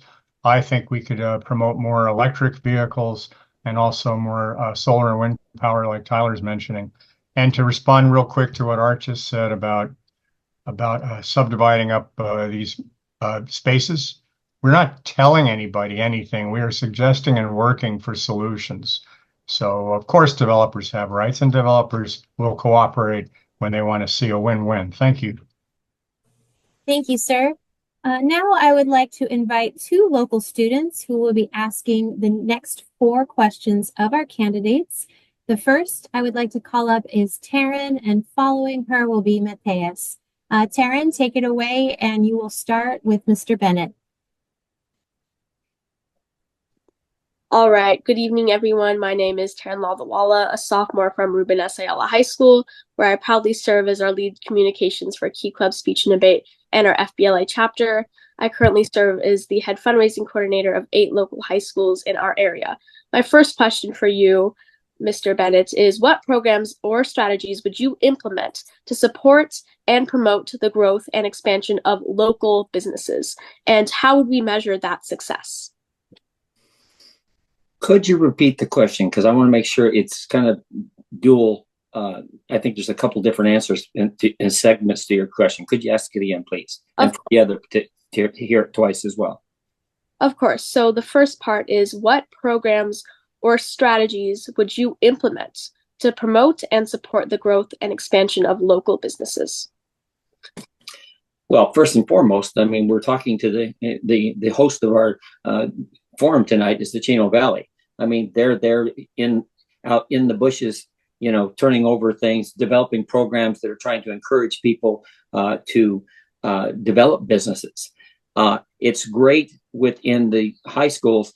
I think that we need to start developing programs at the school level before people make a decision. Okay, am I going to college, or am I going to get into a skill like carpentry, plumbing, auto repair, things that are needed and are timeless in nature and will always provide good incomes and solid income. So I think we need to focus that a lot in schools to give kids a alternate path for success, rather than just getting a college degree and then saying, okay, now what are we going to do with it? So many people don't even work in their field of their college degree. So I'm hopeful that those kinds of programs and what the chamber's doing is going to hopefully, I would support that. All right. And the second part of that question was, how would we measure that success? That's a difficult answer. That's very difficult to answer. I guess we'll find out with how the students, if you're talking about this and being from high school, I'm assuming that you're wanting to know, what are the kids, how are you going to measure that? Having them develop successful careers that are maybe just not being thought about today. Because I had mentioned earlier, jobs that you may work with, 10 years from now, maybe don't even exist today. So we have to be aware of what's coming up, utilize technology, utilize AI and all of those things. So the success will, I think, best be measured when the students are pleased with what they have accomplished and that they can survive and make a meaningful living on what they do in that line of business. I hope that answers it. All right. And is Mr. Gallagher or Mr. Shields next? Mr. Gallagher. Mr. Gallagher. The question, both parts, are, what programs or strategies would you implement to promote and support the growth and expansion of local businesses? How would we measure that success? I'm glad that you asked that question, because that's been something I've been grappling with for the past probably 6 years. That's why I joined the Chamber of Commerce. One of the things that I'll give an example first. A model that the Chino Valley Chamber of Commerce has begun to follow is to put together panels of local business leaders or different thought leaders to actually tap into what are their issues, where are they headed, how can we help in the chamber. I think that's a great model also for the city to follow. I think we should be having more frequent meetings with the local business leaders, maybe even dividing up portions of the city to gauge that. That would be the program. It would be also a way to measure. We could measure, create a business health index based on their feedback, and we could establish a baseline and use statistical process control to measure their progress on that baseline. And in fact, if there's issues, then we can go back and try to work them so that everybody, all the businesses are happy. Thank you. Thank you. And lastly, Mr. Shields, what programs or strategies would you implement to promote and support the growth and expansion of local businesses? How would we measure that success? Implementing a BRE, or business retention program, or a business retention expansion or initiative for a task force to regularly engage with existing businesses and understand their challenges and provide support for growth and overcoming obstacles they may have. I know probably a lot of businesses and mom and pops are dealing with the technology companies like Amazon, Walmart, and so forth. I feel like we need to have those platforms be able to relate to those businesses and figure out strong solutions for them to be able to compete with them. And also being able to measuring their success by introducing a business retention rates over a 3 to 5 period so they can keep abreast of going, or a momentum of going, or a what's the word looking for, a purpose for moving forward. A reduction in business, then being able to reduction in business closures, tracking job creation through business expansions as well. I think is also a good idea as well. Thank you for your time. All right, thank you. Mr. Gallagher, so my second question is, what is the role of a city council member on issues related to homelessness and mental health? I think the city council members should be involved at every level. If we have homeless in our community, that's of concern. City council people should be concerned about everybody in the city, all residents, and visitors, I might add as well. They don't necessarily have to reside and have an address in this community. I think if they're homeless and they're living even on the streets or on the grounds of our community, there should be a city councilman's concern. As I mentioned, we have this group, SWAG, the Social Workers Action Group, that is now very active in the city. I'm all in favor of promoting that even more. I know also the various churches that we have in our community also are very active in trying to help and support homeless. There's two types or more types of homeless, actually, as you know. Some that are due to drugs, some just couldn't afford their homes and they were forced out. They couldn't afford the rents. So there's many issues that a council person should be involved with. Thank you. Thank you. And Mr. Shields, what is the role of a city council member on issues related to homelessness and mental health? Well, nipping it in the butt before it starts. Basically, having programs for people who live paycheck to paycheck, who are about to get into an aspect of becoming homeless, or being able to live, or having maybe to live in their car and work and live in their car. Because, like I said, Jim referred to, there's different types of homeless, and there's people who are students who are considered homeless because they live in their car and they're waiting for financial aid to come in to be able to get by. So I feel like helping those type of people before it goes off the deep end, before they actually become homeless, should be implemented into the city councilman's initiative, as well as helping people who have already gone to that aspect of being homeless and living on the street, and providing care, providing programs for them to get back on their feet, and initiatives for them to get CalFresh and EBT and any support they need for them to get to the next step of finding a job and the next step of finding them a home. Thank you. Thank you. And lastly, Mr. Bennett, what is the role of a city council member on issues related to homelessness and mental health?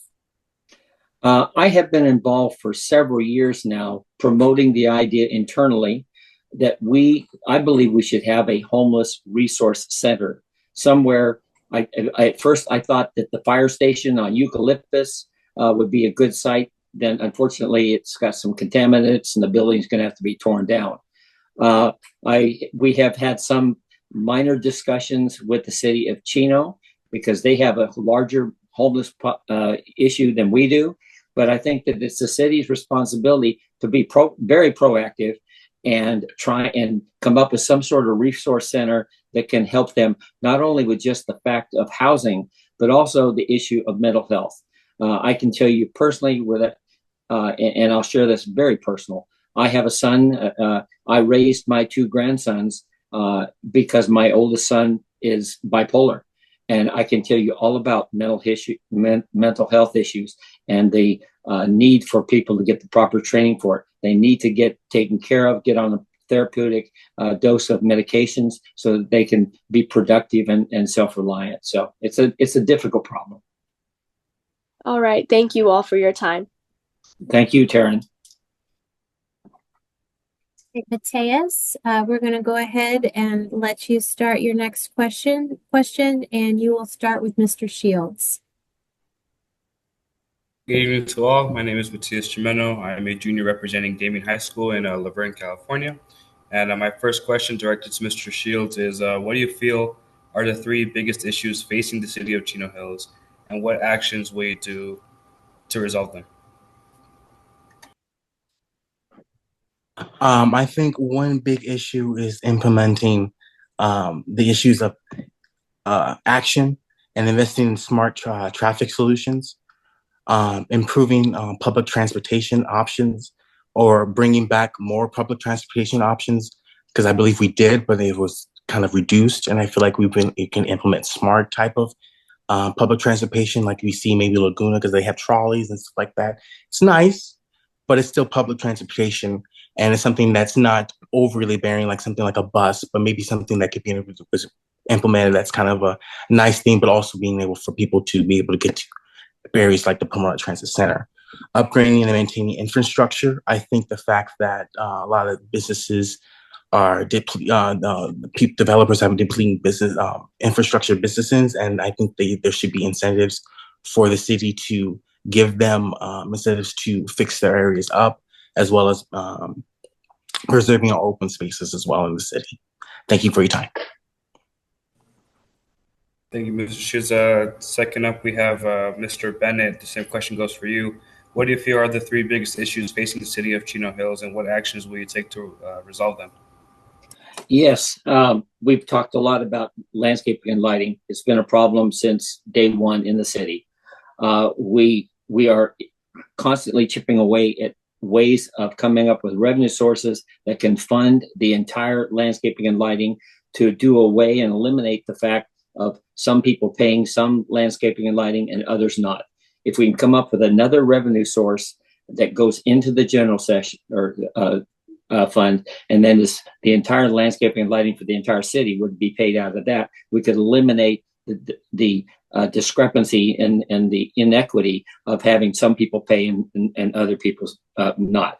Traffic issues, a lot of which are not our problems, but it is clearly an issue with the pass-through stuff, and also just general development with development in general. And the third issue is just a matter of continuing to try and address all the concerns of our citizens as they come up. There may be problems out there right now, and when we hear from public about an issue coming up, we address it. Thank you, Mr. Bennett. And then lastly, Mr. Gallagher, the same question for you. What do you feel are the three biggest issues facing the city of Chino Hills, and what actions will you take to resolve them?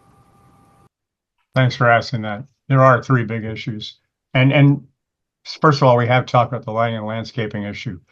We need to be coming up with a source to pay for it, or our general fund's going to deplete. It's very serious. I'm all for working on that and not just talking about it. I want to be all about leadership, not talk myself.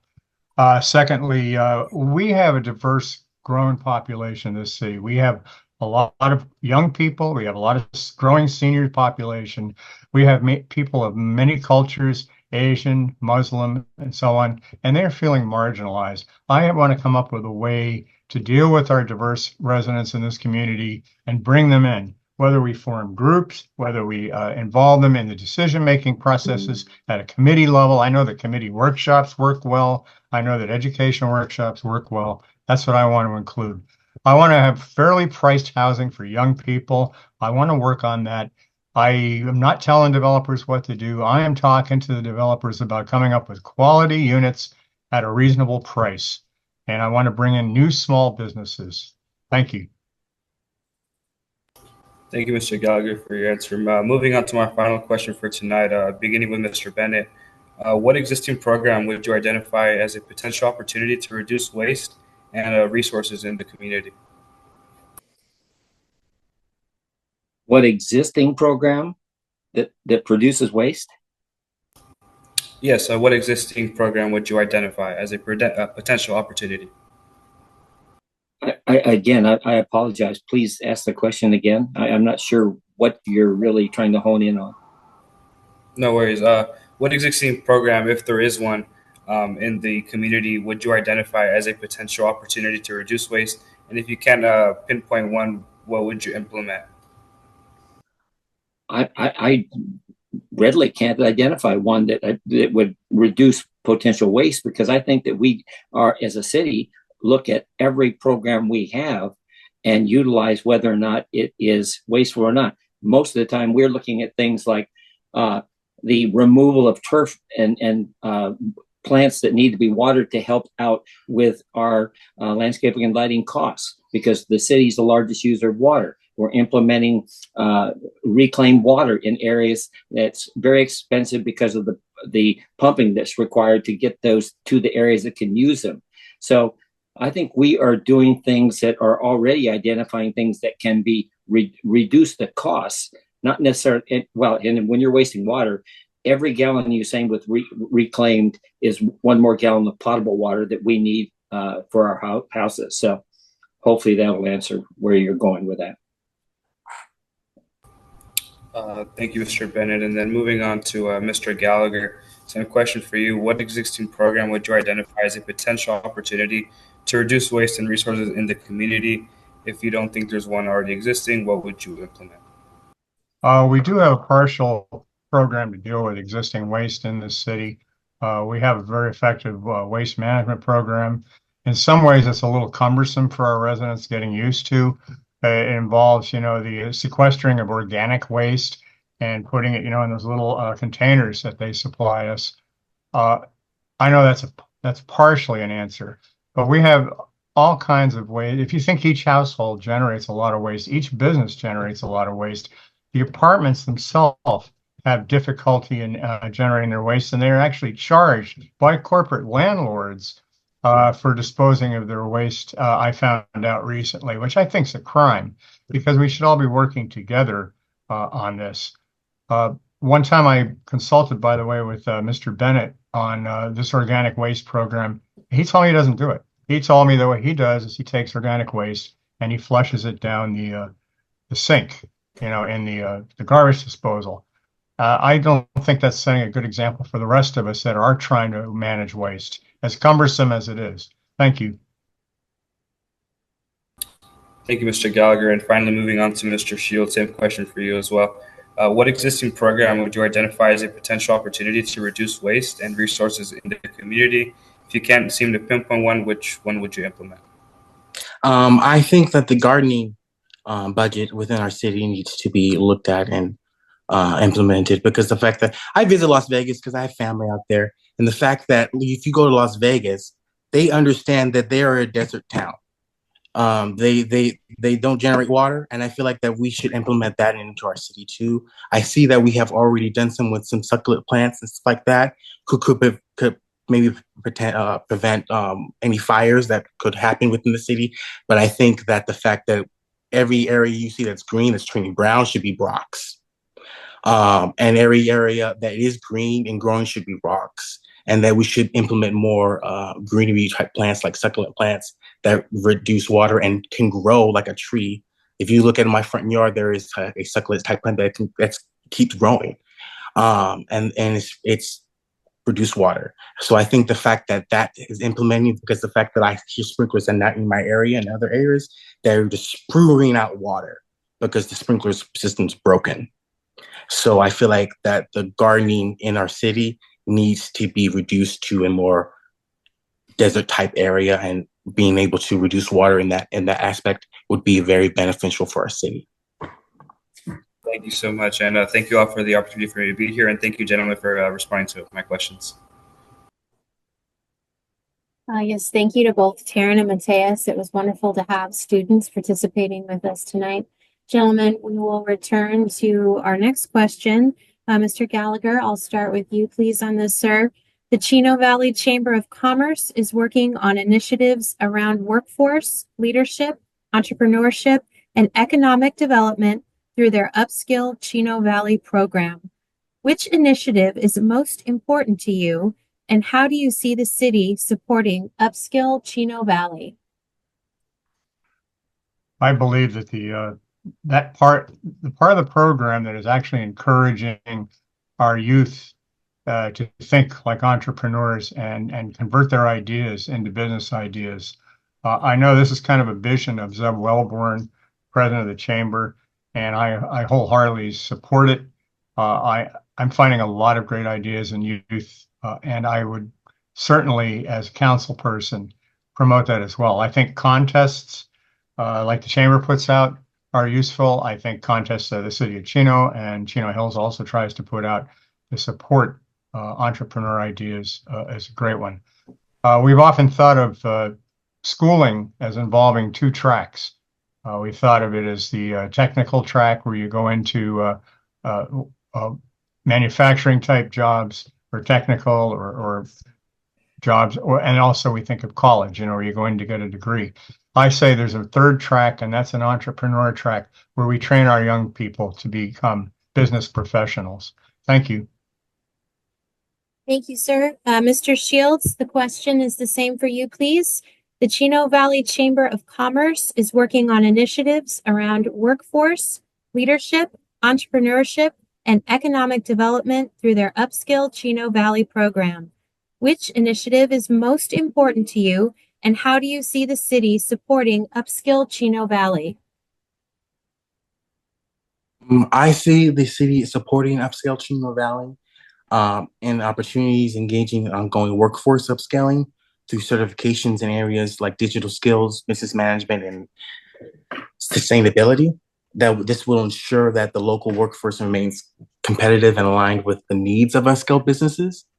I feel like we also need and have incentives as well for people to encourage themselves to start their own businesses or start their own mom and pops, and being able to use that maybe into the aspect of maybe the city of Chino Hills building maybe a college, and expecting that into the aspect of maybe upscaling Chino Valley to the point of having Chino Hills having their own college or a community college for youth. Thank you, sir. Mr. Bennett, the same question for you, please. The Chino Valley Chamber of Commerce is working on initiatives around workforce, leadership, entrepreneurship, and economic development through their Upskill Chino Valley program. Which initiative is most important to you, and how do you see the city supporting Upskill Chino Valley? I think that the most beneficial thing that is being developed by the chamber is the fact that they're coming up with a lot of what I'll call outside the box thinking. There are people out there that don't have a clue what they really want to do. They think they might want to have start a business, but they don't have the tools to know. They don't know how to do a business plan. They don't know how to put down realistic numbers of what it's going to cost to have a particular business. They don't know who their competition is going to be, what pricing is going to be, what's their supply for their materials that they have for whatever product that they produce. So the more that the Chino Valley Chamber can do in facilitating those kinds of opportunities and instructing the people that are interested in following through in those types of businesses, that's just instrumental. It's something that you won't necessarily get at business school, because it's one thing to do things, out of a book, but when you look at the realistic figures of what the real world is, that's what's really important. So I support what they're doing. Thank you. Mr. Shields, we'll start with you, please, sir. The next question is, what would you do to improve the communication between City Hall and the citizens of Chino Hills?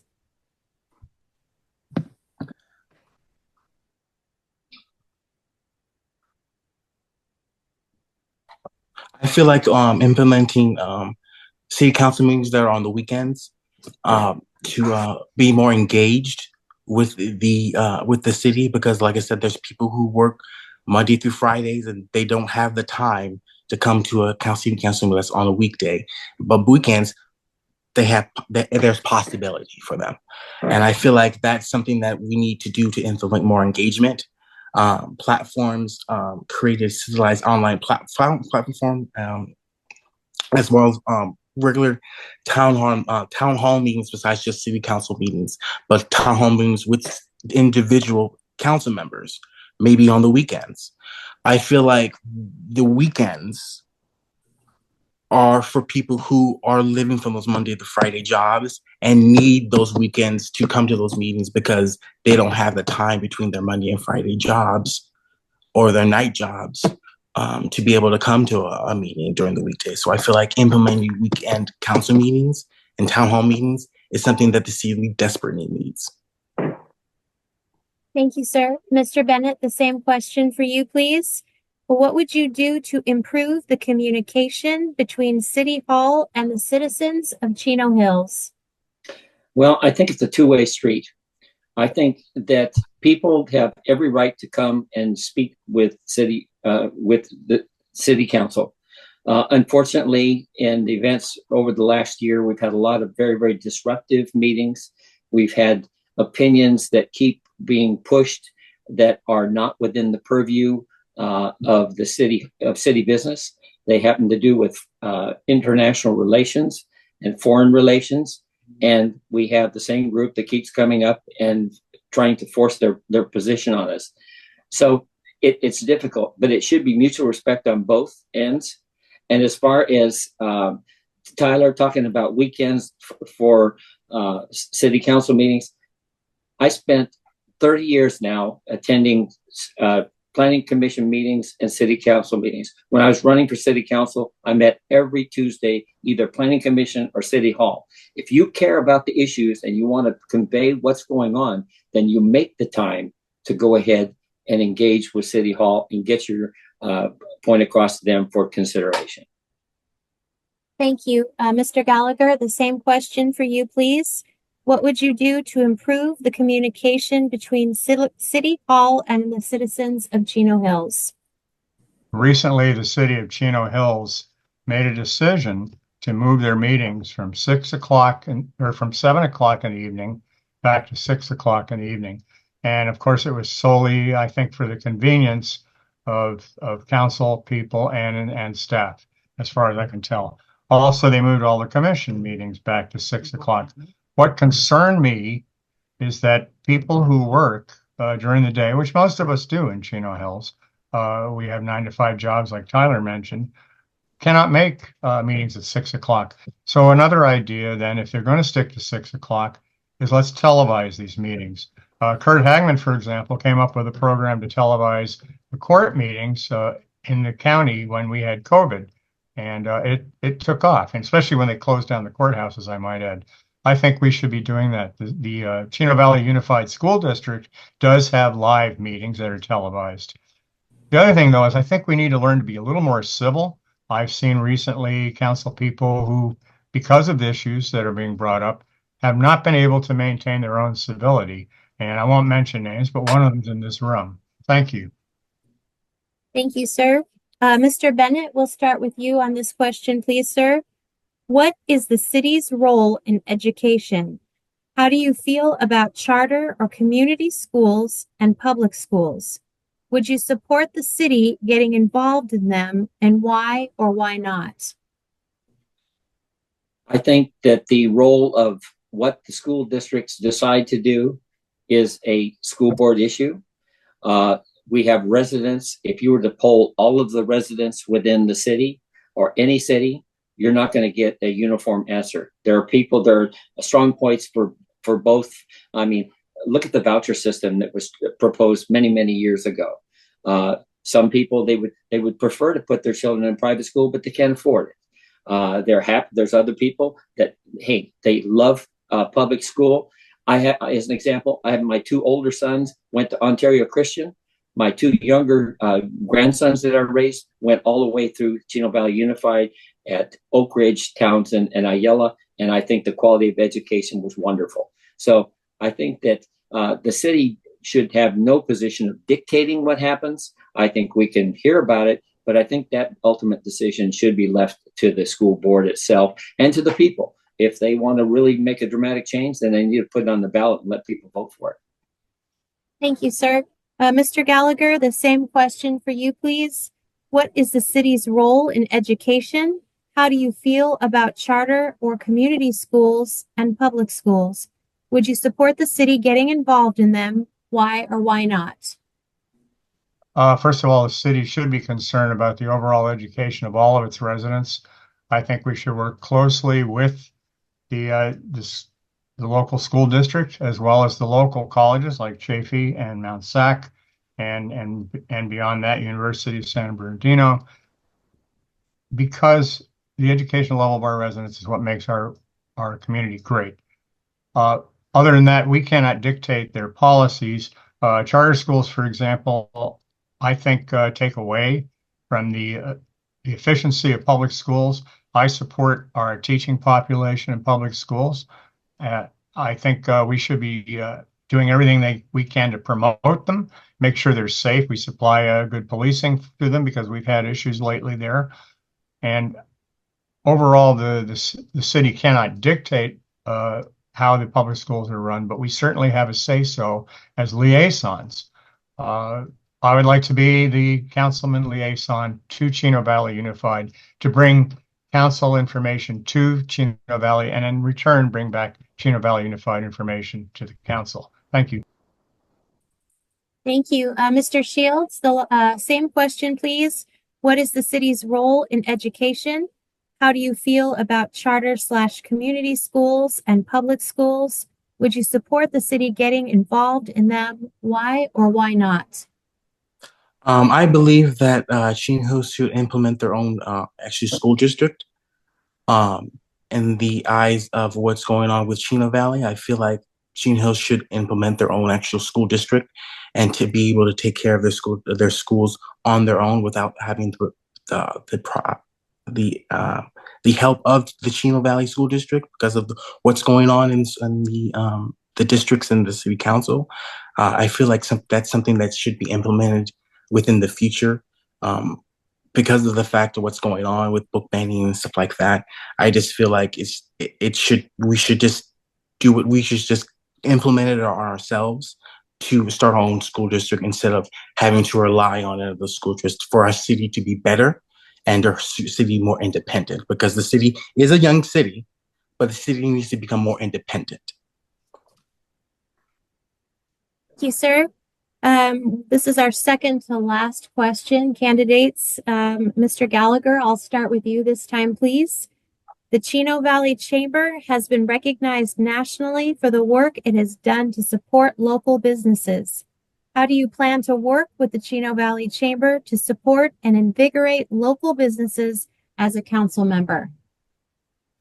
I believe that the city of Chino Hills should be giving reports, business reports weekly or at least monthly to the Chino Valley Chamber of Commerce so that they can see what business activity is going on in our city. I also believe the city of Chino should be doing the same thing. And I have seen that practice in the past done successfully, and I think we need to revive it. When I was serving on the board of directors, that was one of the things that I felt was very important, that we got city information. That way, the chamber can also make recommendations for businesses or go out if any of the businesses are struggling. The chamber has a first look from the data that perhaps they need a helping hand. And I do believe that the city can lean on the resources that the chamber has. Most of it are already free resources, I might add. And that's a plus. There's little if no cost to leaning on the chamber for help. So a partnership is what I'm talking about. Thank you. Thank you. Mr. Shields, the question for you, sir, is the same. The Chino Valley Chamber has been recognized nationally for the work it has done to support local businesses. How do you plan to work with the Chino Valley Chamber to support and invigorate local businesses as a council member? Being a listening force for the Chino Valley Chamber of Commerce and being able to implement what they have already initially have done and listen to what they have in the future and implement it within our city, knowing that it has been proven with the city within the national recognition that it has been received. We just need to listen now because you've already done the proof. It's now nationally known. So I think as a city council member, all we need to do now is just listen to the ideas and the information they have to implement that into the city and for the city to grow. Thank you, sir. Mr. Bennett, the same question, please. The Chino Valley Chamber has been recognized nationally for the work it has done to support local businesses. How do you plan to work with the Chino Valley Chamber to support and invigorate local businesses as a council member? Yes, for many, many years, both the city of Chino Hills and Chino have been financially supporting the chamber, and they do a lot of great work. Things changed absolutely dramatically after Zeb became the president of Chino Valley Chamber. We were actually floating out of control in a sea of just problems before he came on board. So, kudos to everything that he's done, the development of the staff he's developed.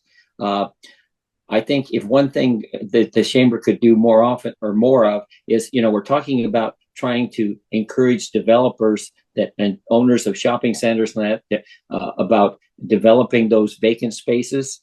Maybe more of a direct contact by the chamber to the owners of the property to see what kind of things they could encourage the developers to do to help fill back up those empty spaces and help small business owners. Because the city really can't dictate anything. All we do is approve a shopping center, but we don't even approve the tenants. So I think the chamber working with the actual developer, the owners of the property, could be very helpful. Thank you, sir. This is the final question of the evening before you have the opportunity to make your closing statements. Mr. Shields, Mr. Shields, I'll go ahead and start with you on this question. If elected, you would be one city council member out of 5. Do you think that you have a good relationship with the other members of the council, and how would you collaborate with your fellow council members? Going back to my skills in high school, I've met Cynthia Moran through her son, Richard Wallace. And so talking with Cynthia Moran and having collaboration with her, knowing her son comes from an art background as well as myself, I feel like talking with her as well as Ray Marquez, who also has a art background with his display within the shops with I believe with a family member of his has an art display. I feel like talking to the two of them and collaborating with the other members as well, it wouldn't be a problem for me. I want to see the city grow in a way for technology to implement its way inside, because the fact that the future is technology, a fact that there are areas in an aspect of turning sidewalks into more green-friendly environmental aspects, as well as other aspects of the city, to make it more of a fresh air environment as well. Thank you, Mr. Shields. Mr. Bennett, same question, please. If elected, you would be one council member out of 5. Do you think that you have a good relationship with the other members of the council, and how would you collaborate with your fellow council members? Well, I think the obvious is I'm in my 16th year on the city council. I'm not the one looking for this job and telling you about what can be done. I've been doing it. I get along. We don't always have 5-0 votes, but we do come up with consensus. I've had a few zingers thrown at me tonight, so I'll tell you just like it is. Every one of the council members have endorsed me for re-election because they know who I am. They know they can work with me, and we have a great relationship. Jim, you keep throwing barbs at me. I'm going to tell you, none of them want you on the council because of your activities in other areas of your life, that the school board, with the various entities that you're involved with, Net, they don't want you as a fellow council member. And Tyler, I don't really know enough about you to know what would happen, but I think get involved with the city and volunteer a little bit, and then maybe you'll have the tools to possibly be a council member in the future. That's all I have to say. Thank you, sir.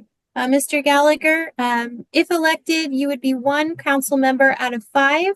Do you think you have a good relationship with the other members of the council, and how would you collaborate with your fellow council members?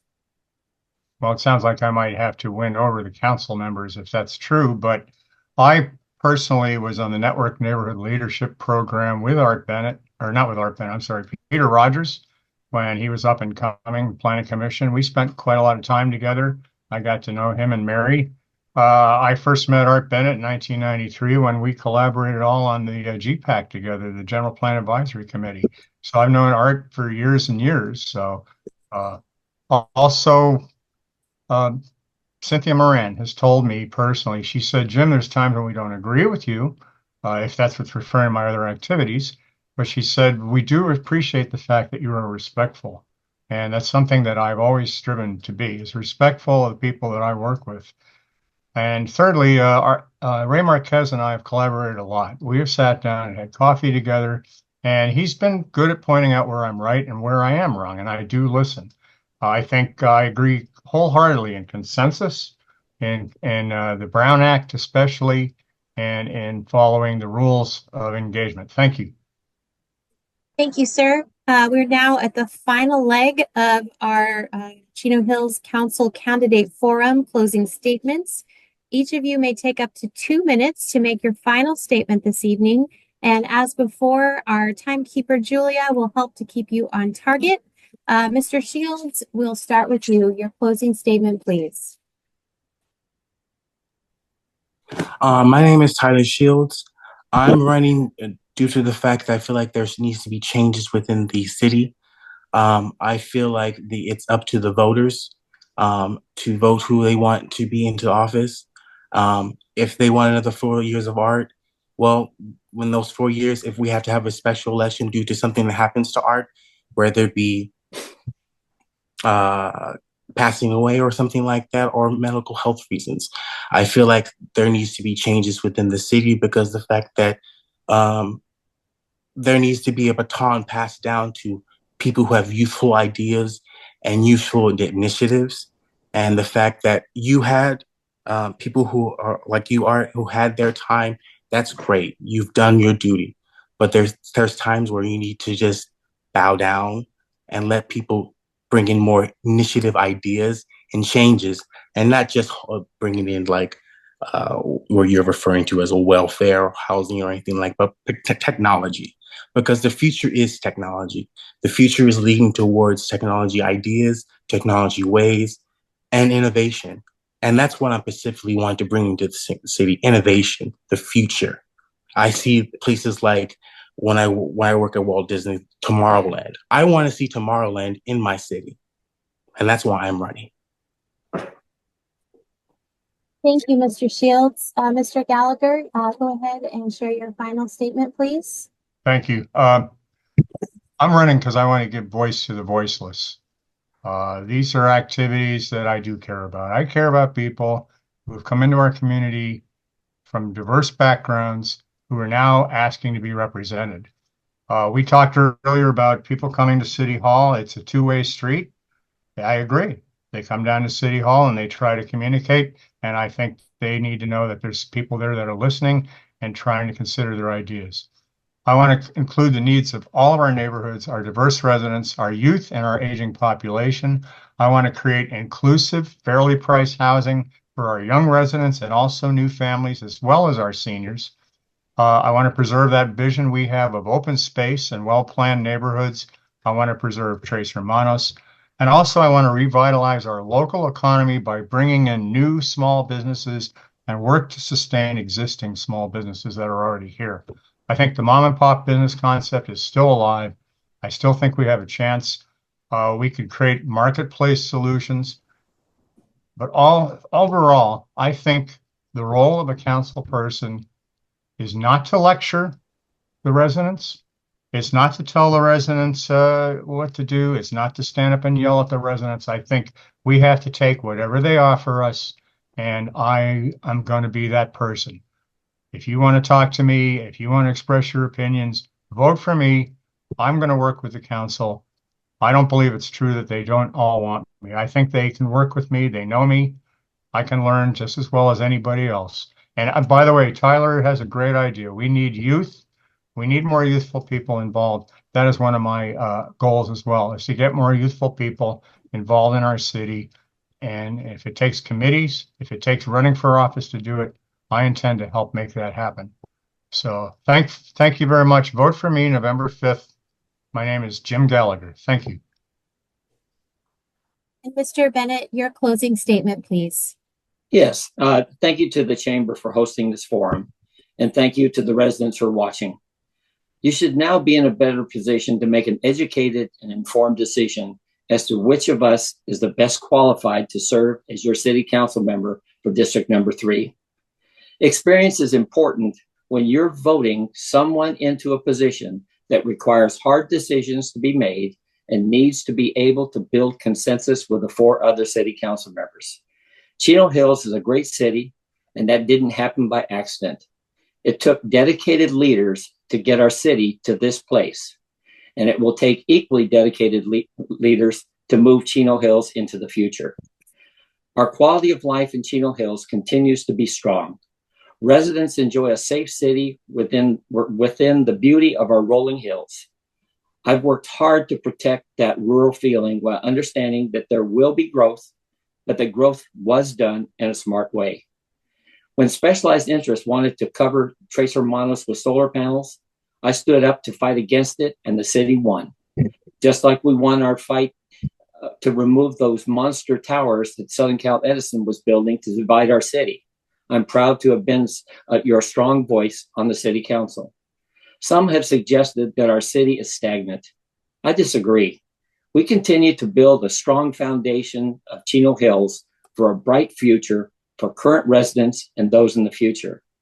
That path towards forward needs experienced leaders that have a vision for our city.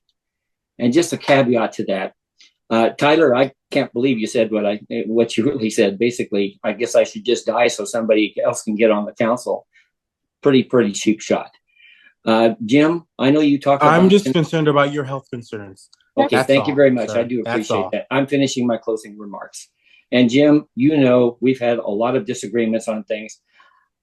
You talked about we need more youthful people on the council. You're 4 years younger than me. So you know what? You don't have that long to give either. So you better talk to Tyler because he's going to be wishing bad for you. At any rate, that's the end of my comments. But thank you again, Chamber, for everything that you've done. And I would like to thank all of the candidates running for the Chino Hills City Council this year. Thank you for sharing your insight and commitment to serving the city of Chino Hills. Thank you to our students, Taryn and Mateus, for helping us this evening. Thank you to Zeb and Julia and the Chino Valley Chamber for hosting this forum. On behalf of the Chino Valley Chamber of Commerce, we wish all of you the best in the upcoming election. The forum is now concluded. Please be sure to vote. Thank you and have a good evening.